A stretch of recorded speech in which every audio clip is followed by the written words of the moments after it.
Assalamualaikum warahmatullahi wabarakatuh.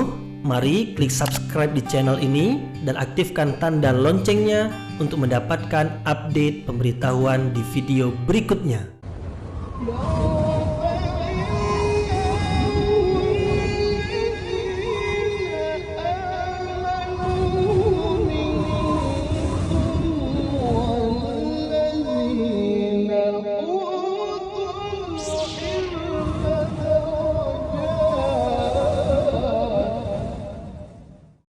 A'udzu billahi minasyaitonir rajim. Bismillahirrahmanirrahim. Assalamualaikum warahmatullahi wabarakatuh.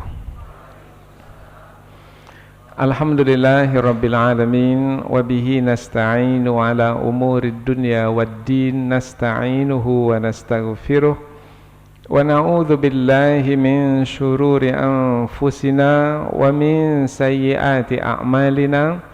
فمن يهده الله فلا مضل له ومن يضلل فلا هادي له أشهد أن لا إله إلا الله وحده لا شريك له وأشهد أن محمدا عبده ورسوله لا نبي بعده أما بعد. Kita bersyukur kepada Allah Subhanahu wa taala yang masih melimpahkan rahmat dan nikmatnya.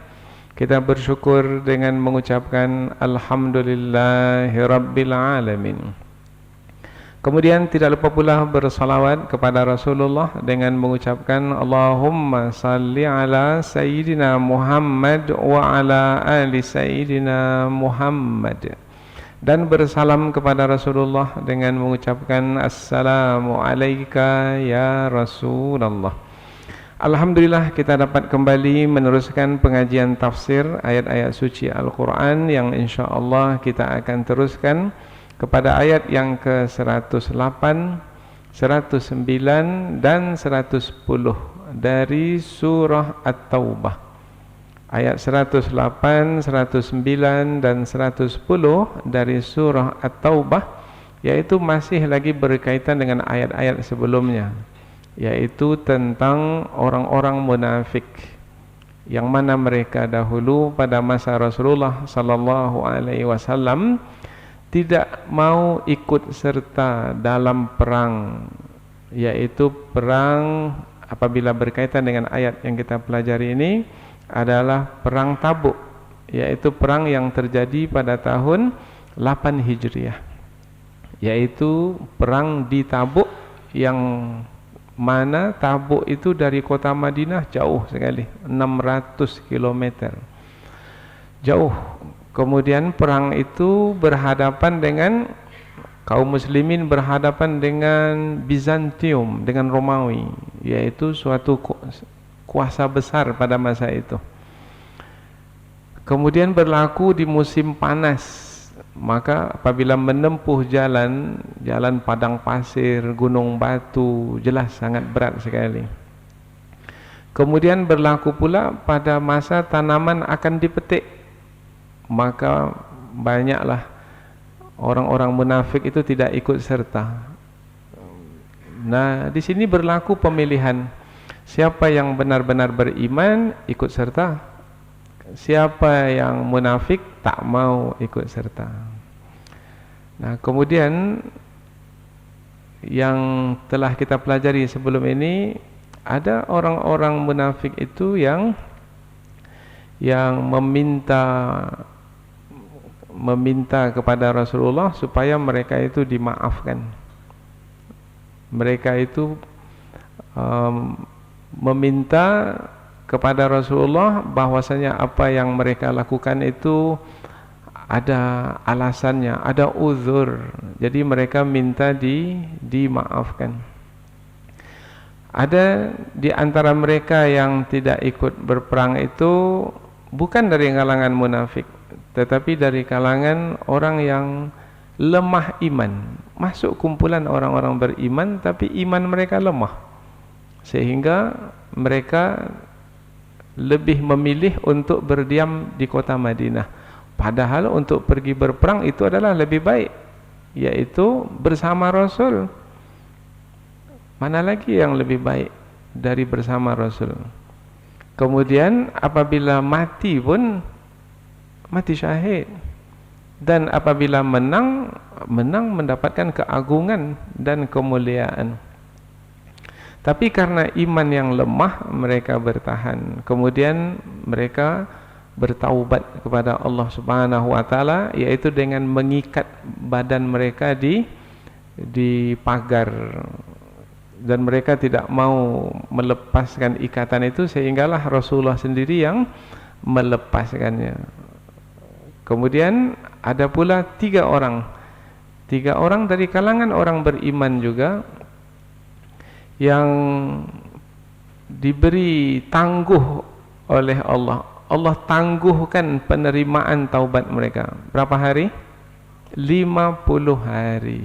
50 hari barulah turun ayat Al-Quran, taubat mereka diterima oleh Allah Subhanahu wa taala. Selama 50 hari itu, mereka tertekan. Apa sebab? Sebab Allah memerintahkan Rasulnya dan Rasulullah memerintahkan para sahabat yang lain untuk tidak berbicara dengan yang tiga orang ini. Berbicara tidak, menegur tidak, memandang pun juga tidak. Dan bukan hanya para sahabat, juga ahli keluarga mereka terdekat. Istri mereka pun juga tak boleh berbicara dengan mereka yang bertiga itu. Nah, begitu cara Allah menguji mereka, sungguh-sungguh tidak di dalam bertaubat kepada Allah. Sampailah ke masanya, yaitu keputusan Allah setelah 50 hari taubat mereka diterima oleh Allah Subhanahu wa taala. Adapun orang-orang munafik, tadi orang-orang beriman yang lemah iman. Adapun orang-orang munafik, ada di antara mereka itu yang mendirikan masjid. Nah, ayat sebelum ini mereka mendirikan masjid yang tujuannya adalah untuk mendatangkan kemudaratan kepada orang-orang beriman, yaitu untuk memecah belah barisan umat Islam. Masjid yang mereka dirikan itu masjid yang dekat dengan masjid yang pertama didirikan ketika Rasulullah sampai di kota Madinah. Masjid apa yang pertama didirikan?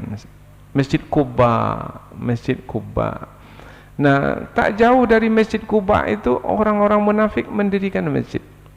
Akhirnya masjid itu, karena masjid mendatangkan kemudaratan, disebut nama masjid itu masjid yang mendatangkan kemudaratan. Masjidud Dirar. Masjid Dirar. Nah, Masjid Dirar sudah diterangkan sebelum ini adalah masjid yang digunakan oleh orang munafik untuk memecah belah barisan umat Islam, dan juga untuk menunggu seorang yang dia itu adalah musuh Allah dan musuh Rasul, yang telah memerangi Allah dan telah memerangi Rasul sebelumnya, yaitu seorang pendeta Nasrani, yaitu yang bernama Abu Amir Ar-Rahib, datang dari Syam ke Madinah, ingin ditunggu di masjid itu. Tujuannya adalah supaya ia memecah belah barisan umat Islam sehingga hilang kekuatan umat. Itu tujuannya. Tetapi dia merancang, orang-orang munafik merancang, Allah Subhanahu wa taala juga merancang sesuatu. Mereka merencanakan, Allah juga merencanakan. Rencana mereka rencana yang tersembunyi, tak diketahui oleh orang-orang beriman. Mendirikan masjid kan suatu perbuatan yang baik, tetapi Allah mengetahui apa yang ada di dalam hati mereka, yaitu mereka mendirikan masjid nampaknya perbuatan baik, tapi rupanya perbuatan jahat, yaitu mau memecah belah persatuan umat Islam. Maka Allah Subhanahu wa taala tidak memperkenankan rencana mereka itu menjadi kenyataan. Padahal sebelumnya ketika Rasulullah mau pergi ke Tabuk dalam perjalanan, mereka meminta Rasul supaya salat di masjid itu. Ya Rasul, salat di masjid ini. Karena apabila Rasul salat di masjid itu, resmilah tempat itu sebagai masjid, karena Rasulullah salat di situ. Tetapi qaddarallah, Allah takdirkan, Rasulullah tidak sholat di situ pada waktu mau berangkat, tapi Rasulullah berjanji, nanti setelah pulang dari perang saya sholat di sini. Nah, Rasulullah berjanji, karena Rasulullah tak tahu apa tujuan mereka mendirikan masjid itu. Nah, ketika pulang dari perang, sebagaimana dijanjikan bahwasanya Rasulullah akan sholat di situ, turun ayat Al-Quran ayat 108. Nah, ini dia ayat yang akan kita pelajari, yaitu ayat yang melarang Rasul untuk sholat di dalam masjid tersebut. La taqum fihi abada, jangan kamu sholat di masjid itu, di dalamnya selama-lamanya. Nah, berarti ayat yang kita pelajari ini masih lagi berkaitan dengan ayat-ayat sebelumnya, khususnya adalah tentang orang-orang munafik yang mendirikan masjid. Dan Allah Subhanahu wa taala melarang Rasulullah dan orang-orang beriman untuk salat di dalam masjid yang didirikan oleh orang-orang munafik itu. Kemudian Allah terangkan juga dalam 3 ayat yang kita pelajari ini bahwasanya persoalan bukan di membangun masjid. Membangun masjid bagus. Persoalannya adalah di tujuan membangun masjid. Nah, masjid dibangun bagus, tapi tujuan masjid dibangun. Nah, kalau tujuannya untuk mengharapkan redha Allah, bagus. Tapi kalau tujuannya untuk memecah belah barisan umat Islam, itu buruk, tercela. Maka masjid yang dibangun untuk beribadah kepada Allah, mengharapkan redha Allah, itu berada di atas takwa, di atas dasar takwa. Itu yang mendatangkan manfaat. Adapun masjid yang dibangun untuk kepentingan duniawi, menyampaikan kehendak hawa nafsunya orang munafik adalah mendatangkan kemudaratan ke atas orang-orang beriman, itu adalah masjid yang mesti dirobohkan. Maka pada masa Rasulullah dahulu, Rasulullah memerintahkan beberapa orang sahabat untuk merobohkan masjid tersebut. Setelah roboh, dibakar. Setelah dibakar, di tempat itu dijadikan tempat sampah. Dan inilah makna ayat, jangan sholat di dalamnya selama-lamanya. Selama-lamanya karena tempat itu tidak lagi tempat ibadah, sudah tempat sampah. Nah, ini menerangkan bahwasanya mesti dilihat tujuan dari pembangunan masjid. Apabila kita menjumpai hari ini ada orang yang membangun masjid, tujuannya tidak mengharapkan redha Allah, mesti diperingatkan, karena akan bisa merusak persatuan yang ada di tengah umat Islam. Kemudian Allah juga menerangkan dalam ayat yang akan kita pelajari, yaitu orang-orang munafik, orang-orang yang tidak akan pernah tenang dalam hidup sampai mati. Sampai mati. Setelah mati lagi tidak tenang, karena akan menerima siksaan dari Allah Subhanahu wa taala. Makna sampai mati karena ada kegelisahan dalam hati mereka, ada kegalauan di dalam hati mereka, ada keraguan dalam hati mereka, ada ketakutan, kekhawatiran di dalam hati mereka. Begitulah keadaan hati orang-orang munafik sampai mereka mati. Jadi kita bermohon kepada Allah, mudah-mudahan dijauhkan dari sifat kemunafikan, karena orang munafik tidak akan pernah bahagia dalam hidup, tidak di dunia, tidak juga selepas kematian nanti, apalagi di hari akhirat kelak. Inilah 3 ayat yang kita pelajari sebagai muqaddimah, sehingga kita lebih bersiap sedia untuk mempelajari ketiga ayat ini, yaitu tentang orang-orang munafik yang mendirikan masjid. apabila berlaku, maka jangan salat di masjid yang didirikan oleh orang-orang munafik tersebut. Selanjutnya kita pindah ke tafsir ayat, namun terlebih dahulu kita akan membaca dan menterjemahkannya. Allah Subhanahu wa taala berfirman, A'udzu billahi minasyaitonir rajim.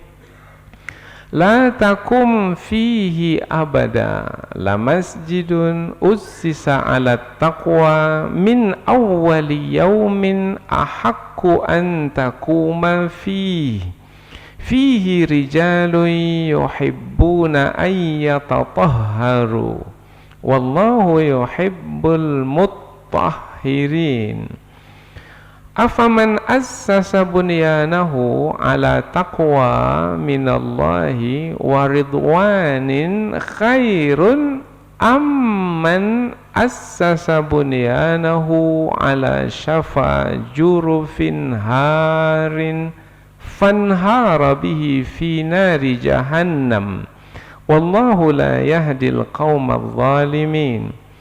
La yazalu bunyanuhum alladhi banau ribatan fi qulubihim illa an taqatta'a qulubuhum wallahu alimun hakim. Allah berfirman, la takum, jangan kamu salat, fihi, di dalamnya. Di dalamnya, di dalam apa?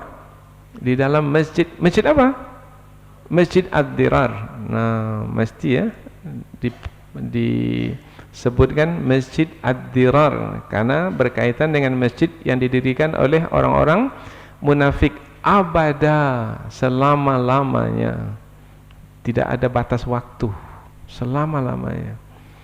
La masjidun, sungguh masjid, ussisa, yang didirikan, alat taqwa, di atas dasar taqwa, min awwali yaum, dari hari pertama. Masjid apa yang dimasukkan ini? Berarti masjid yang pertama kali didirikan ketika Rasulullah sampai di kota Madinah. Masjid yang dimasukkanlah Masjid Quba. Masjid Quba. Ahakku, adalah lebih patut, antakuma, untuk kamu salat, fihi, di dalamnya. Jadi jangan kamu salat di masjid orang-orang munafik, tapi salatlah kamu di masjid yang didirikan di atas dasar takwa. Fihi, di dalamnya, di dalam masjid itu, masjid yang dimasukkan Masjid Quba, rijal, orang-orang yang yuhibbuna, mereka menyukai, ayyatatahharu, mensucikan diri. Wallahu, dan Allah, yuhibbu, menyukai, al-mutahhirin, orang-orang yang mensucikan diri. Kita ulang dari awal ayat. Jangan kamu salat di dalamnya selama-lamanya. Sesungguhnya masjid yang didirikan di atas dasar takwa dari hari pertama adalah lebih patut untuk kamu salat di dalamnya.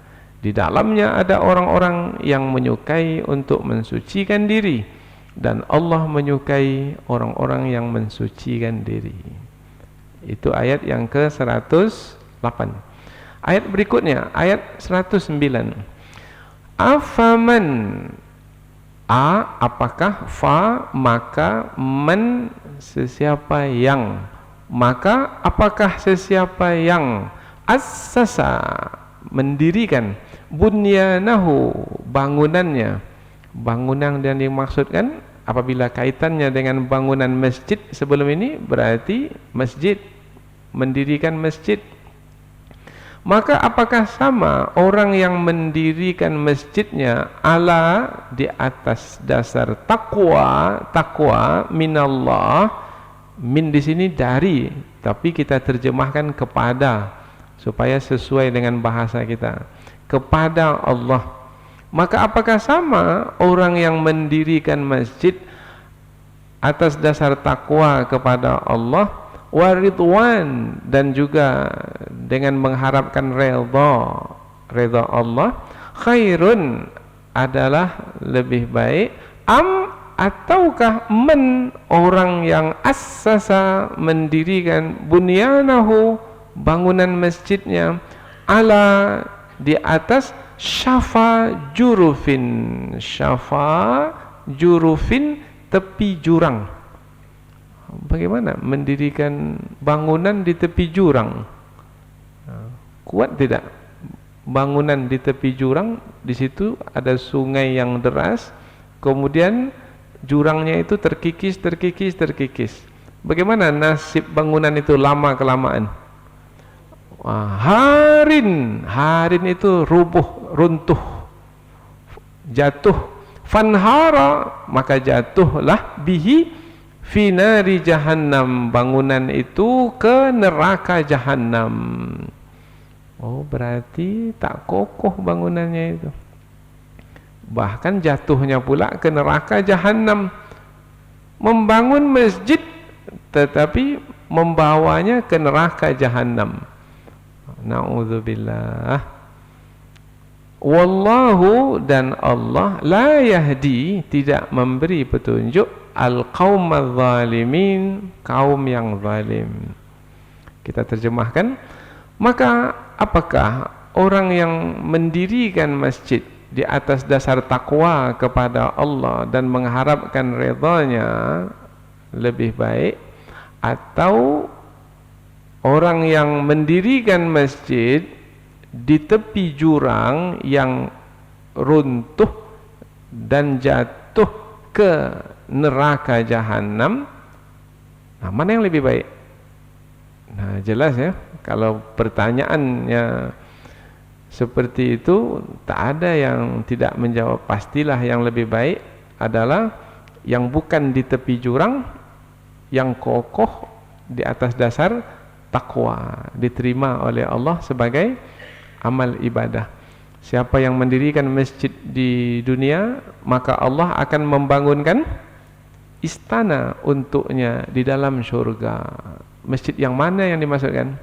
Masjid yang dibangun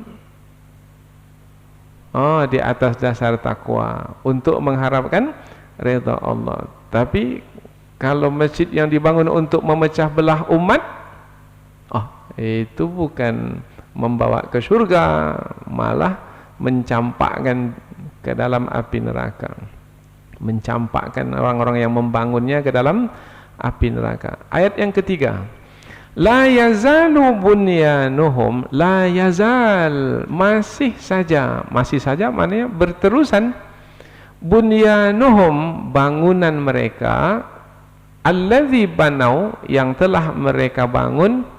Bangunan apa yang dimasukkan? Bangunan masjid. Ribatan, mendatangkan keraguan, menjadi sebab mendatangkan keraguan. Jadi masjid yang mereka bangun itu mendatangkan keraguan fi qulubihim, dalam hati mereka. Mengapa hati mereka menjadi ragu? Nanti dalam tafsir kita sebutkan, meskipun masjid itu sudah dirobohkan, sudah dibakar, tetapi hati mereka tetap juga ragu, tetap juga gelisah, tetap juga takut. Apa sebab?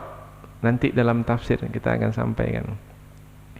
Illa, kecuali, kapan baru berakhir kegelisahan, ketakutan, keraguan? Antaqatta'a, yaitu hancurnya qulubuhum, hati mereka.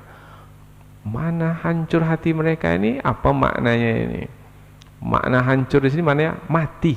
Kalau sudah mati, sudah tak ada lagi kehidupan, maka ketika itu barulah hilang keraguan, kegelisahan dalam hati mereka. Dalam hati hilang keraguan, tapi setelah mati akan tetap menjalani siksa. Wallahu, dan Allah alim, maha mengetahui, hakim, maha bijaksana. Kita baca terjemahan ayat. Dan masih saja bangunan mereka yang mereka bangun mendatangkan keraguan atau kegelisahan atau ketakutan di dalam hati mereka, kecuali apabila hati mereka itu telah hancur, apabila kematian telah datang ke atas mereka, dan Allah Maha mengetahui lagi Maha bijaksana. Jadi dari 3 ayat yang kita baca tadi dan juga kita fahami dengan ringkas melalui terjemahannya, bahwasanya ketiga ayat ini menerangkan tentang orang-orang munafik, khususnya adalah orang-orang munafik yang mendirikan masjid. Pada masa Rasulullah dahulu mereka mendirikan masjid. Pada masa sekarang ada juga tidak orang-orang munafik mendirikan masjid yang tujuannya untuk memecah belah umat Islam? Ada. Maka para ulama menjelaskan, kalau ada masjid dibangun tidak jauh dari masjid yang sudah dibangun. Masjid yang sudah dibangun itu belum penuh. Masjid yang sudah dibangun itu dibuka untuk umum. Masjid yang sudah dibangun itu dibangun di atas dasar takwa dan tidak mendatangkan masalah selama ini. Tiba-tiba ada sekelompok orang mendirikan masjid yang baru di tepi masjid tersebut. Masjid kelompok, masjid aliran tertentu. Maka masjid itu adalah masjid yang mendatangkan kemudaratan bagi umat Islam, sama seperti masjid yang didirikan oleh orang-orang munafik. Itu adalah masjid ad-dirar, mesti dirubuhkan. Mesti dirubuhkan. Maka pada masa Umar bin Al-Khattab, ketika Umar menjadi khalifah, wilayah-wilayah Islam mulai meluas, maka Umar berpesan kepada gubernur Syam, gubernur yang ada di Yaman, gubernur yang ada di Mesir, jangan dirikan banyak masjid di satu kawasan, cukup dengan satu masjid, supaya umat Islam itu menyatu di satu masjid itu. Maka disebutlah masjid itu masjid jami'. Masjid jami' dari kata jama'a, ya jema'u, yaitu yang mengumpulkan. Kalau di RW kita ada berapa masjid? Oh, banyak. Tapi apabila memang tidak mencukupi di masjid yang telah dibangun, kemudian bangun lagi masjid yang berikutnya, tak ada masalah. Tapi kalau masjid yang kedua dibangun karena tidak lagi terpilih sebagai pengurus di masjid yang lama, sakit hati kepada masjid yang lama, pengurus masjid yang lama itu, kemudian dia bangun pula masjid yang baru, ini adalah masjid ad-dirar, mesti dirubuhkan. Oh, tapi pada masa sekarang ini susah untuk merubuhkannya. Ini bisa mendatangkan kemudaratan yang lebih besar. Maka di sini perlu dakwah untuk membetulkan niat orang-orang yang telah salah di dalam membangun masjid. Salah niatnya dulu membangun masjid. Ada yang membangun masjid untuk riya, untuk bangga-banggaan. Ada yang bangun masjid untuk kelompoknya saja, orang lain tak boleh solat di situ. Kalau ada orang lain solat di situ, setelah orang itu pergi, dicucinya kembali. Dicucinya jejak orang yang bukan dari kelompoknya. Kemudian masjid yang di dalamnya untuk tujuan kepentingan duniawi. Maka masjid-masjid yang seperti itu adalah masjid-masjid yang di dalam ayat ini disebut sebagai masjid ad-dirar. Masjid dirar, masjid yang perbuatan di dalamnya itu bukan ibadah ketaatan kepada Allah, tapi masjid kekufuran dan kemaksiatan. Kemudian masjid bukan menyatukan barisan, tetapi memecah belah umat. Baik, kita pindah ke tafsir ayat. La takum fihi abada, jangan kamu salat di dalamnya selama-lamanya. Di sini Allah tidak berfirman la tusalli fihi, tapi la takum. Takum ini dari kata qama yaqumu, maknanya berdiri. Jangan kamu berdiri di dalamnya. Maksudnya di sini ada jangan kamu salat. Nah, salat kalau mampu berdiri mestilah berdiri. Kalau tak mampu berdiri barulah duduk. Tak mampu duduk barulah berbaring. Tetapi apabila mampu berdiri, mesti berdiri. Berdiri itu menunjukkan kesungguhan. Jadi kesungguhan di dalam salat itu dengan berdiri. Kesungguhan di dalam beribadah di malam hari digunakan juga kata berdiri. Nah, kita tidak sebut salatul lail, tidak, kita sebut qiyamul lail. Nah, qiyam itu berdiri di malam hari. Berdiri di malam hari salat, ya salat. Tetapi digunakan kata qiyam untuk menunjukkan kesungguhan beribadah di malam hari. Di sini Allah memerintahkan Rasulnya, jangan kamu salat di dalam masjid itu.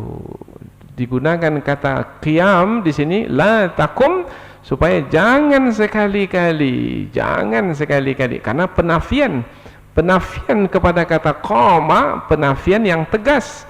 Jangan sekali-kali kamu salat di dalamnya, sebab salat di dalam masjid dirar itu akan mendatangkan keburukan yang besar. Larangan berarti kalau dilarang tak boleh dikerjakan. La takum, jangan kamu salat fihi, di dalamnya, di dalam masjid dirar itu, abada, selama-lamanya. Selama-lamanya bagaimana cara memahaminya? Nah, selama-lamanya di sini difahami bahwasanya masjid itu dirobohkan.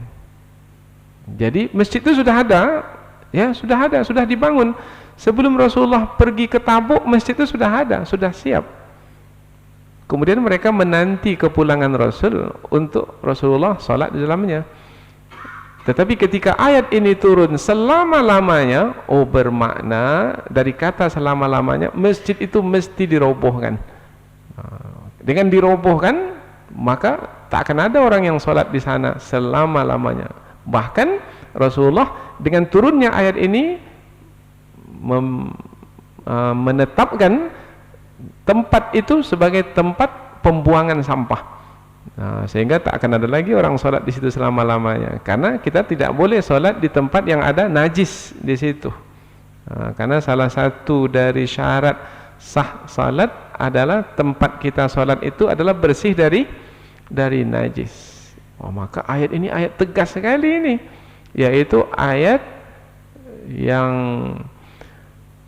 menegaskan bahwasanya masjid yang didirikan oleh orang munafik adalah masjid yang tidak layak untuk dijadikan sebagai tempat ibadah sekarang sampai kapanpun.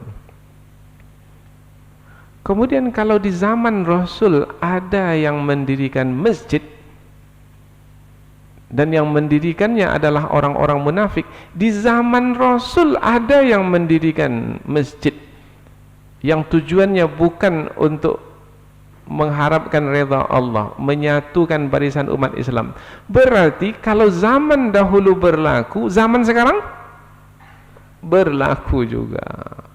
Maka hati-hati memilih masjid untuk kita salat di dalamnya. Jangan sampai kita hadir di masjid yang masjid itu memecah belah barisan umat Islam. Jangan sampai. Berikutnya lagi, nah setelah Allah melarang di masjid ini tak boleh, di masjid mana yang boleh?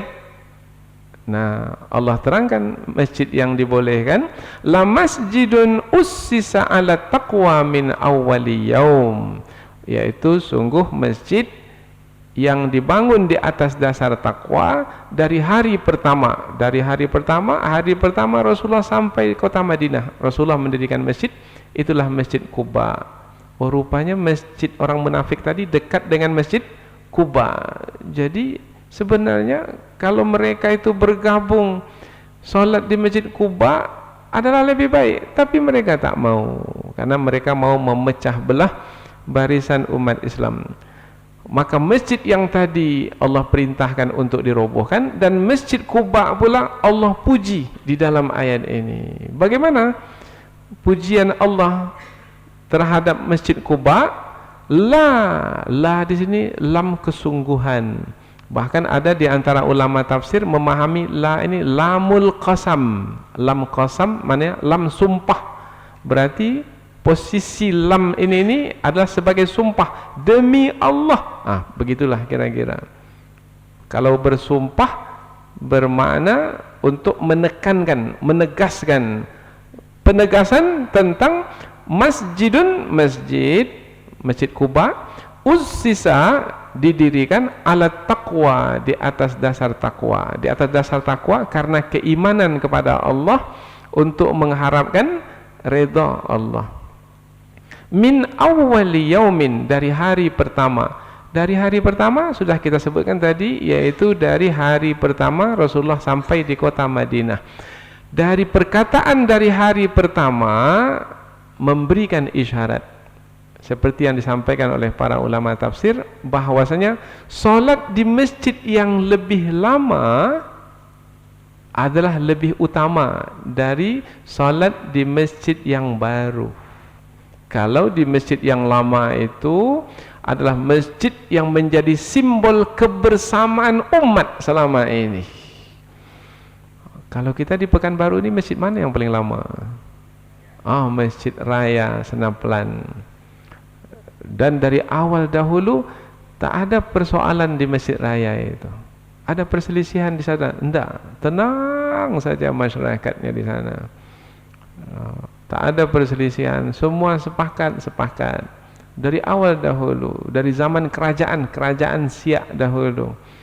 Nah, itu adalah masjid yang awal-awal didirikan di kota Pekanbaru. Sampai sekarang masjid itu sebagai simbol kebersamaan.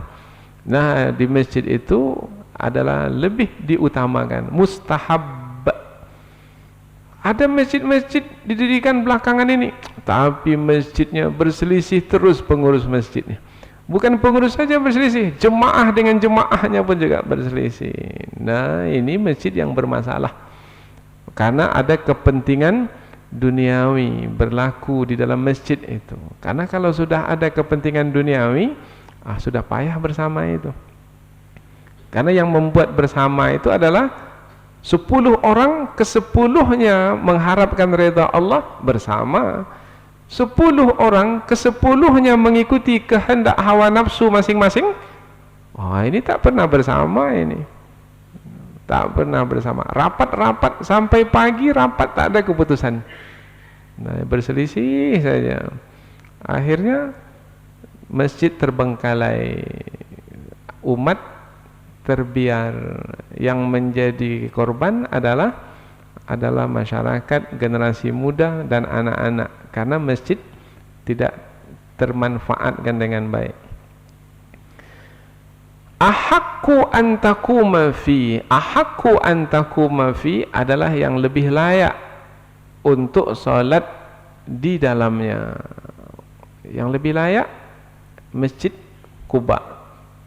Bukan berarti masjid Dirar, orang-orang munafik itu kurang layak. Tidak layak. Jadi jangan difahami, ini layak, lebih layak, ini layak. Enggak. Ini yang dimasukkan di sini adalah masjid orang-orang munafik memang tidak layak.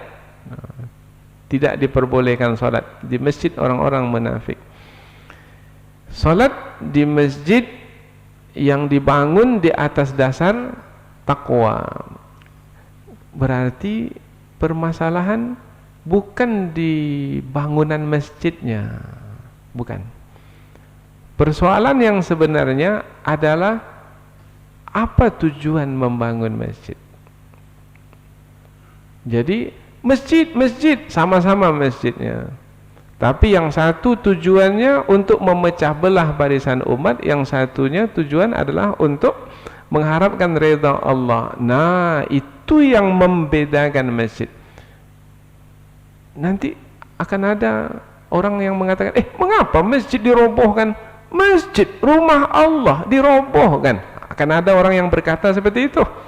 Maka jawabannya, ini ayat Al-Quran. Pada masa Rasul ada masjid yang dirobohkan, karena masjid itu memecah belah barisan umat Islam. Masalahnya bukan di masjidnya, bukan di bangunan masjidnya. Masalahnya adalah di tujuan pembangunan masjid itu. Jelas ya? Jelas. Karena pasti ada orang yang menggoreng berita. Ini istilah sekarang ini. Apa menggoreng berita ini? Ya, dibawanya berita entah kemana. Masa masjid dirobohkan? Masa masjid ditutup? Masa masjid dikunci? Masa IMB masjid dibekukan? Dan lain sebagainya pada masa sekarang ini.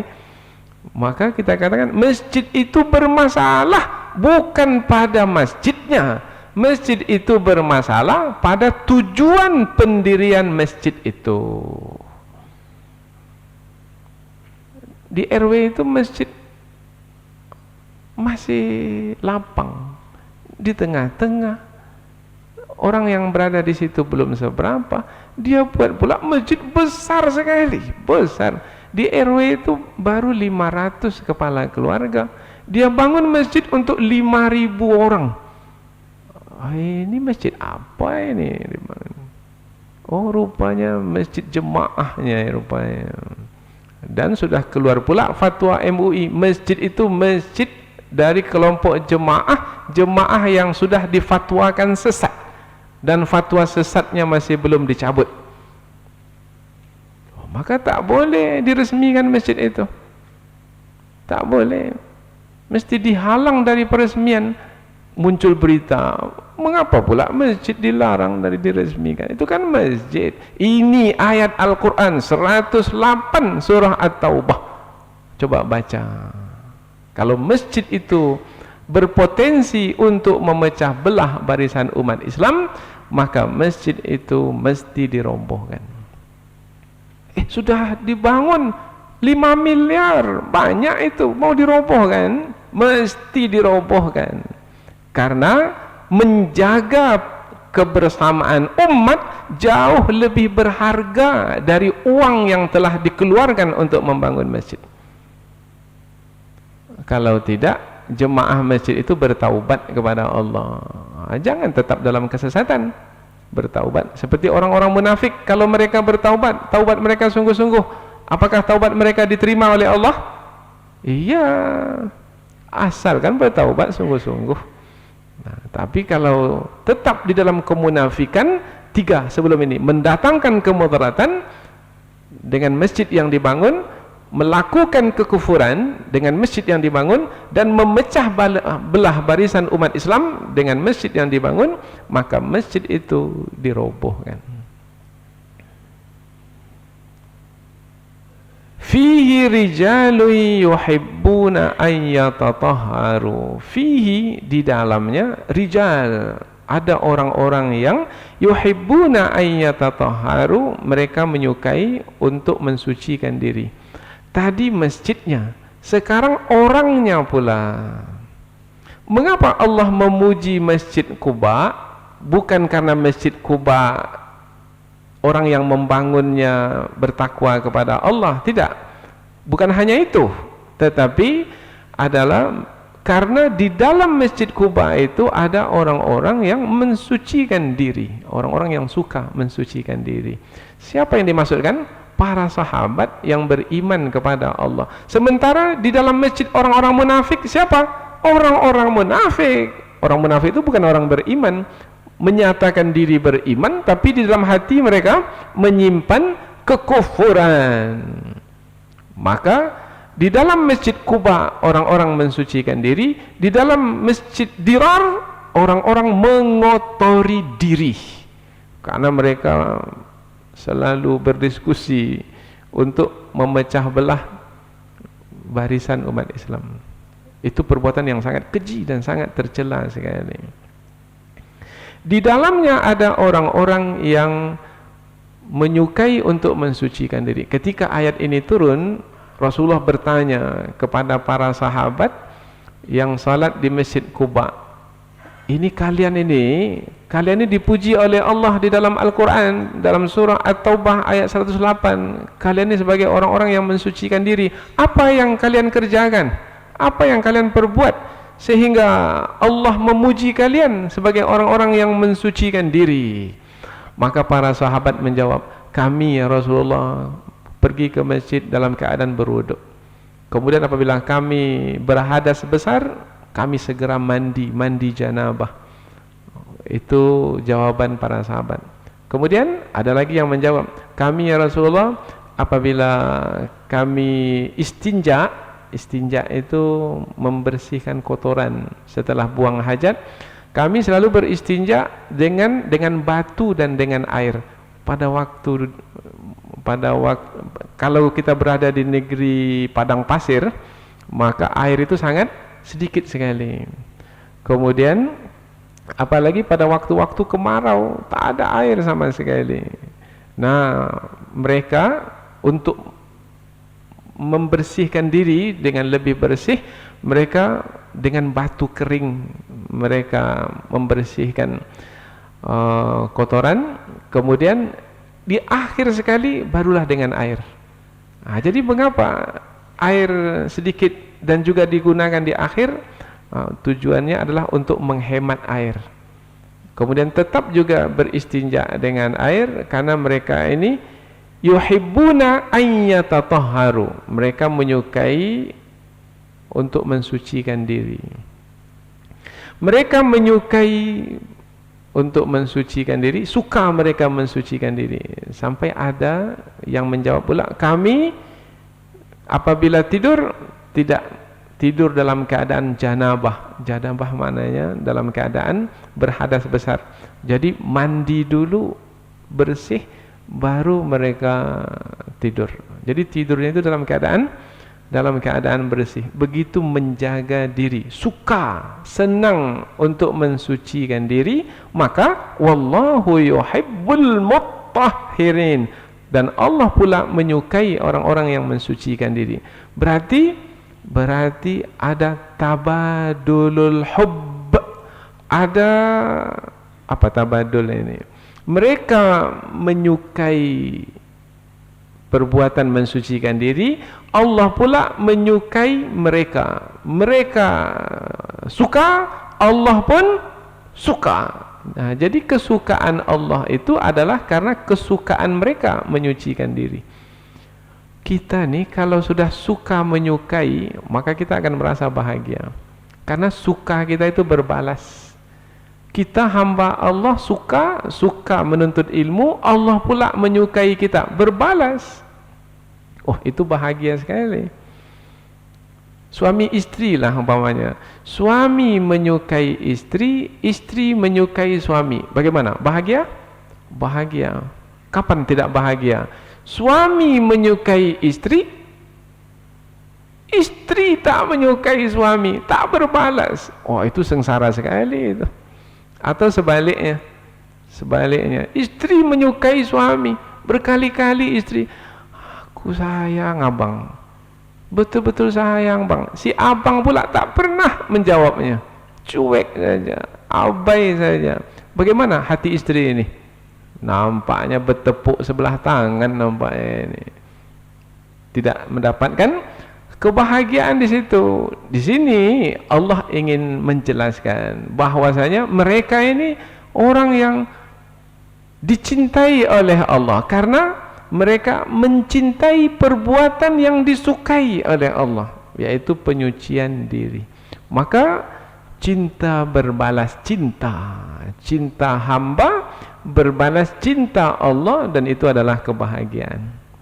Itu lebih bahagia dari cinta manusia antara manusia. Tentang cinta ini panjang pembahasannya ini ya. Tentang pembahasan. Dua orang kalau cinta mencintai karena Allah, maka Allah akan mencintai mereka, maka cinta mereka berdua itu akan bertambah-tambah. Seperti kita suami istri sudah 30 tahun kita berumah tangga, karena cinta kita semata-mata karena Allah. Suami mencintai istri karena Allah, istri mencintai suami karena Allah, bertambah-tambah cinta itu. Udah 30 tahun, macam semalam aja baru nikah. Oh, sedang bahagia sekali, cinta bertambah-tambah. Tapi kalau tidak cinta karena Allah, cinta karena selain Allah, karena hawa nafsu, karena dunia. Biasanya cinta yang seperti itu bukan bertambah-tambah, tapi berkurang. Nah, semakin hari semakin berkurang. Setelah itu habis. Kalau sudah habis, tinggal hambarnya saja lagi dan deritanya. Maka bercintalah karena Allah. Jangan bercinta karena selain Allah. Nah, ini pembahasan cinta ini panjang sebenarnya. Ya, baik, berikutnya lagi. Ayat yang ke-109. Afaman assasa bunyanahu ala taqwa minallahi wa ridwanin khair amman assasa bunyanahu ala syafa jurufin harim fanhara bihi fi nari jahannam. Panjang ayat ini karena ayat ini sebenarnya menjelaskan lagi, menegaskan lagi apa yang sudah disampaikan sebelum ini, yaitu ada orang-orang munafik yang membangun masjid, ada orang-orang beriman yang membangun masjid. Samakah bangunan mereka? Tidak sama. Bangunan yang dibangun oleh orang-orang beriman, bangunan yang kokoh dan kuat. Bangunan yang dibangun oleh orang-orang munafik, bangunan yang bukan kokoh, lemah, karena dibangun di tepi jurang, kemudian runtuh, maka tak ada lagi bangunan itu, habis. Kemudian Allah menjelaskan bukan hanya seperti itu gambarannya, yaitu bangunan yang dibangun oleh orang munafik di tepi jurang neraka, kemudian roboh, mereka dengan bangunan itu masuk neraka sekali. Dengan masjidnya dia masuk neraka. Allahu Akbar. Dia menyangka dengan masjidnya masuk surga. Tidak, orang munafik dengan masjidnya masuk neraka.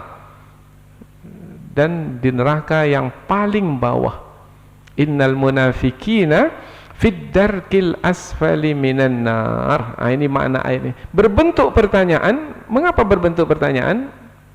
Bukan Allah ingin mendapatkan jawaban dari kita, tidak, karena jawabannya sudah jelas. Mana pula sama yang membangun bangunan di tengah daratan, yaitu di tempat yang kuat, kokoh, keras, dengan yang membangun di tepi jurang.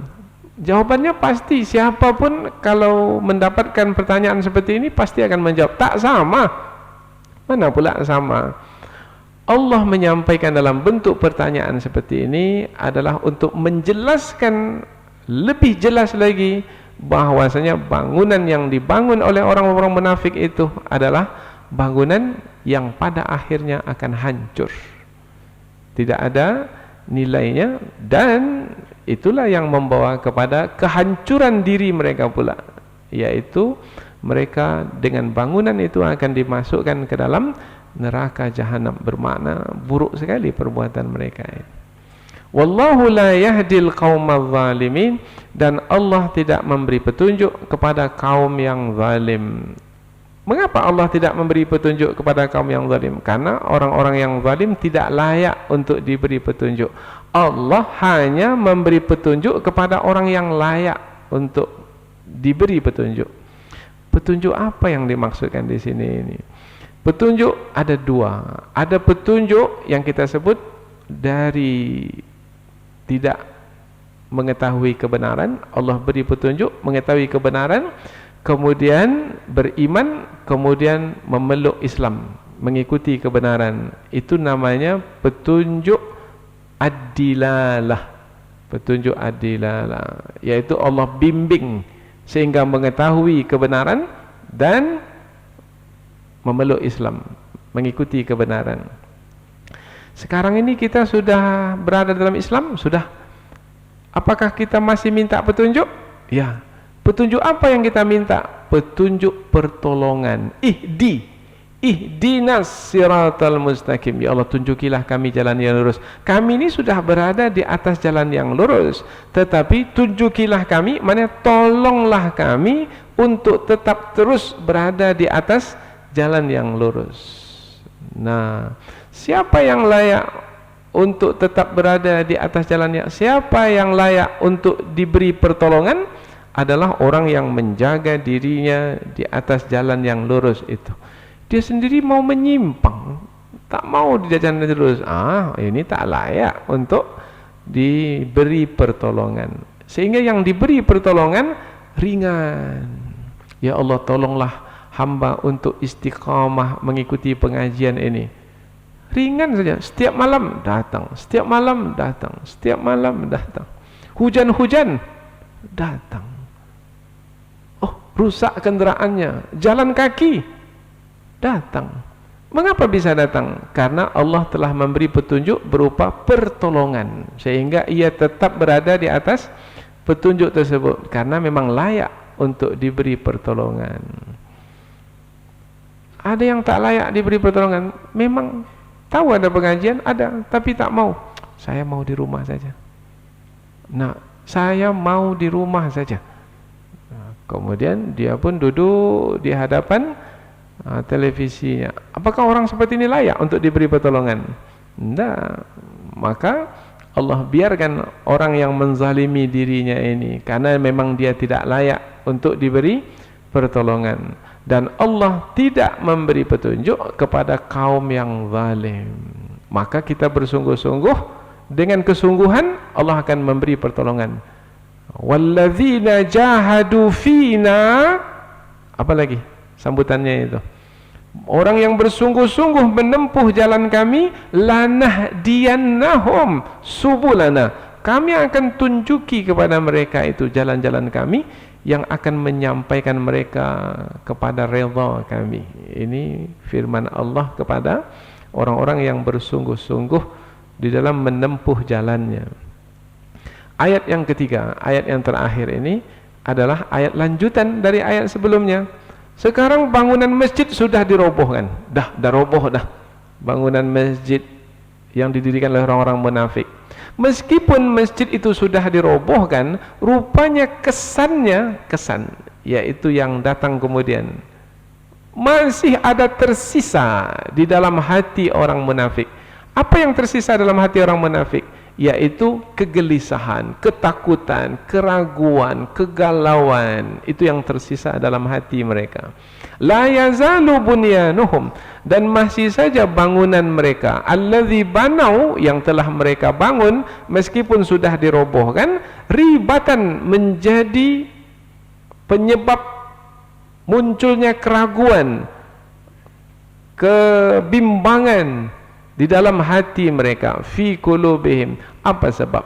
Sebab mereka selalu disibukkan oleh, sekarang bangunan masjid sudah dirobohkan, apa nanti yang akan diberlakukan ke atas kita, ya? Mereka ternanti-nanti, apakah Rasulullah akan menyiksa kita? Apakah Rasulullah akan mengkeji kita? Apakah Rasulullah akan mengasingkan kita? Apakah Rasulullah akan meninggalkan kita? Macam-macam di dalam hati mereka. Nah, itu adalah siksaan ke atas mereka, meskipun masjid mereka itu sudah dirobohkan. Jadi Allah bukan hanya menggagalkan rencana mereka melalui masjid yang mereka bangun, tetapi Allah menetapkan siksaan ke atas mereka berkelanjutan, berterusan. Sampai kapan? Illa an taqatta'a qulubuhum, sampailah hancur hati mereka. Ada di antara ulama tafsir, maksud hancur di sini adalah sampai mereka mati. Kata taqatta'a dari kata qata'a. Qata'a maknanya memotong. Taqatta'a maknanya memotong-motong, terpotong-potong hati mereka. Kalau digunting, terrobek-robek hati mereka. Itu kalau kita terjemahkanlah. Tapi maksudnya adalah sampai mereka itu mati, mereka tetap dalam ketakutan, kebimbangan, kegelisahan. Maknanya mereka tetap disiksa disebabkan karena perbuatan mereka. Wallahu alim, dan Allah mengetahui apa yang ada dalam hati mereka, apa yang mereka rencanakan, apa yang mereka sembunyikan. Kan orang munafik selalu menyembunyikan rencana jahat mereka. Hakim, maha bijaksana, Allah balas setiap perbuatan buruk yang mereka kerjakan. Dengan 3 ayat ini, maka kita pun memahami bahwasanya pada masa Rasulullah dahulu, Rasulullah mendapat ujian, mendapat cobaan, yaitu dari kalangan orang-orang yang mengaku beriman, tapi sebenarnya tidak. Dari kalangan orang-orang yang melakukan kebaikan sampai mendirikan masjid, tapi rupanya tujuannya lain. Melalui ayat ini, maka musuh itu pandai. Oh, ini salah satu jalan ini untuk memecah belah barisan umat Islam. Mari kita beri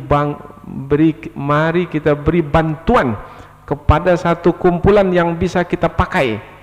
Kita beri bantuan supaya mereka ini membangun masjid. Tapi masjid yang mereka bangun dengan bantuan kita itu masjid untuk memecah belah umat Islam. Maka berdirilah masjid-masjid atas bantuan orang-orang kafir. Orang kafir yang memberi bantuan. Ketika ditanya, apakah bantuan ini ikhlas? Mana pula ada orang kafir yang ikhlas membantu? Apakah tujuannya baik? Mana pula ada orang kafir yang tujuannya baik? Kalau mereka baik, tentulah mereka akan memeluk Islam, akan bersama dengan orang-orang beriman. Pasti ada udang di sebalik, ada udang di sebalik batu. Tak nampak udangnya, nampak batu, rupanya ada udang di sebalik mengintai. Ada kepentingan yang tersembunyi. Maka kita mesti berhati-hati, jangan sampai musuh masuk menyelinap dalam perbarisan kita, yaitu dengan menampilkan diri sebagai orang-orang yang baik, tapi sebenarnya mereka memiliki tujuan yang buruk, tujuan yang jahat, yaitu melemahkan kekuatan umat Islam. Kekuatan umat Islam ada pada kebersamaan. Ketika umat Islam terpecah belah, hilang kekuatan, fatafshalu wa tadhhaba rihukum, yaitu hilang kekuatanmu, musuh akan dapat mengalahkanmu. Maka di sini kita mesti menjaga umat ini dengan baik dari rencana jahat yang selalu diusahakan oleh orang-orang munafik. Mudah-mudahan Allah menjaga kita, menjaga umat kita, sehingga kita ini tetap insya-Allah berada dalam limpahan rahmat dan perlindungan Allah Subhanahu wa taala. Mudah-mudahan semakin terang, semakin jelas siapa musuh yang sebenarnya. Yaitu ada yang menyebut diri sebagai kawan, sahabat, tetapi sebenarnya ia adalah lawan, ia adalah musuh. Mudah-mudahan dengan banyak ayat yang berkaitan dengan orang-orang munafik ini, semakin kita mengetahui siapa musuh yang ada di hadapan kita. Subhanakallahumma wa bihamdika asyhadu an la ilaha illa anta wa astaghfiruka wa atubu ilaik. Wassalamualaikum warahmatullahi wabarakatuh.